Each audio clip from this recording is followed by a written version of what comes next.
Ang mga babae minsan hindi mo maintindihan eh. Ang hilig magplano, pero laging kabaligtaran ang gagawin.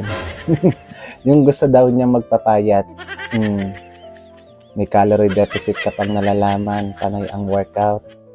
Pero mamayang hapon, nakakaramel frappuccino, Starbucks ang hawak. Hindi na daw siya magpupuyat. Cute. Ang inalastas na ng madaling araw, panay pa rin ang scroll mo sa TikTok. Kahit sa pag-ibig, ganyan din ang ginagawa niya. Yung gusto mo na mag-ipon, pero kada nagpaparamdam sa'yo na siya ay gutom, yun, nagpadala ka ng pagkain. Pag nagpaparinig sa'yo na kailangan niya ng pera, yun, may bagong piyesa na naman sa motor niya. Yung nag-away kayo, na ayaw mo na siyang makita at marinig pa, kaya binalak mo. Pero maya-maya, sinisilip mo. Pero ito, matindi. Yung ayaw mo na sa kanya, dahil pagod at sawa ka na sa pang-aabuso niya sa'yo. Pero iyakan ka lang ni Kumag. Yun. I cannot live my life without you. It's not the same.